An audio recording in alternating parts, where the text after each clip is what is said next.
Assalamualaikum warahmatullahi wabarakatuh. Sahabat profesional, senang sekali kita bisa kembali melanjutkan pembelajaran di modul penyelia halal ini. Kali ini, kita akan bersama-sama mendalami bab 2 yang menjadi kunci penting dalam penyelenggaraan halal di perusahaan, yakni tentang standar kompetensi penyelia halal berdasarkan regulasi terbaru. Mengapa bab ini menjadi sangat penting? Karena sejatinya, tugas orang penyelia halal bukan hanya sekedar hadir dalam struktur organisasi perusahaan, tetapi mereka harus benar-benar memiliki kompetensi yang sesuai standar nasional, bahkan diakui oleh negara. Dengan kompetensi yang terstandar, penyelia halal mampu mengawal penerapan SJPH secara efektif dan memastikan bahwa setiap produk yang diproduksi, dikemas, hingga dipasarkan benar-benar terjaga kehalalannya. Nah, mari kita mulai dengan memahami apa saja urgensi kompetensi penyelia halal menurut regulasi yang berlaku.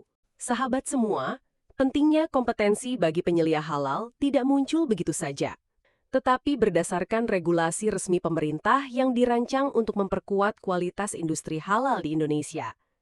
Ada 3 landasan hukum utama yang menjadi dasar penyusunan kompetensi ini. Yang pertama, Peraturan Pemerintah Nomor 42 Tahun 2024 tentang penyelenggaraan jaminan produk halal atau JPH.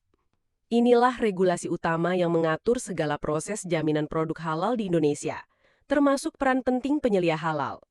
Yang kedua, Keputusan Kepala BPJPH Nomor 20 Tahun 2023 tentang kriteria sistem jaminan produk halal.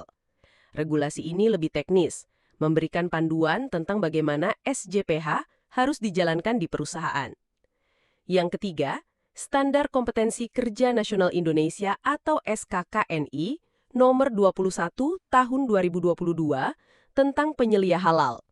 Di sini, kompetensi yang harus dimiliki penyelia halal dijelaskan secara rinci. Apa maknanya? Setiap penyelia halal yang menjalankan tugasnya di perusahaan harus mampu menunjukkan kompetensi yang sudah terstandar nasional.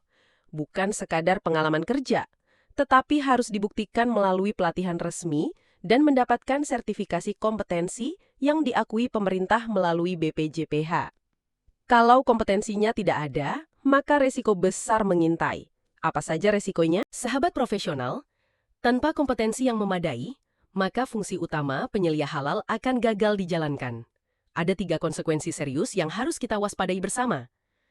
Pertama, penyelia halal tidak akan mampu menjamin penerapan SJPH berjalan efektif dan sesuai ketentuan. Ini bukan hanya soal mengikuti prosedur, tapi memastikan setiap langkah di perusahaan betul-betul sesuai dengan kaidah halal yang telah ditentukan. Kedua, tanpa kompetensi, penyelia halal tidak akan bisa mengendalikan risiko ketidaksesuaian produk terhadap standar halal.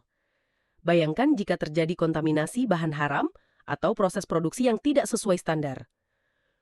Penyelia halal harusnya menjadi pihak yang paling awal menyadari dan mengendalikan risiko itu. Tanpa kompetensi, semua bisa terlewat. Ketiga, penyelia halal tidak akan sanggup menjalankan fungsi pengawasan, pemantauan, evaluasi, dan perbaikan berkelanjutan. Padahal perbaikan berkelanjutan adalah esensi dari manajemen mutu halal, untuk memastikan produk yang dihasilkan selalu sesuai standar sekalipun ada perubahan proses atau bahan. Jadi, bisa kita simpulkan, tanpa kompetensi, penyelia halal hanya menjadi simbol jabatan tanpa makna yang sesungguhnya. Dan itu bisa berakibat fatal, bukan hanya bagi perusahaan, tapi juga bagi kepercayaan konsumen dan keberlanjutan bisnis. Maka dari itu, negara sudah menyiapkan struktur standar kompetensi khusus bagi penyelia halal. Apa saja strukturnya? Sahabat semua, untuk memastikan penyelia halal memiliki kemampuan yang utuh dan terstruktur, pemerintah melalui SKKNI Nomor 21 Tahun 2022 telah menetapkan bahwa penyelia halal wajib menguasai 6 unit kompetensi inti. 6 unit ini adalah rangkaian keterampilan dan pengetahuan yang saling berkaitan. Bayangkan seperti sebuah rantai.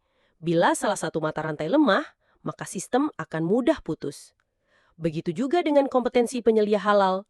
Jika salah satu unit kompetensi ini tidak dikuasai, maka penerapan SJPH bisa terganggu atau bahkan gagal. Apa saja ke-6 unit tersebut?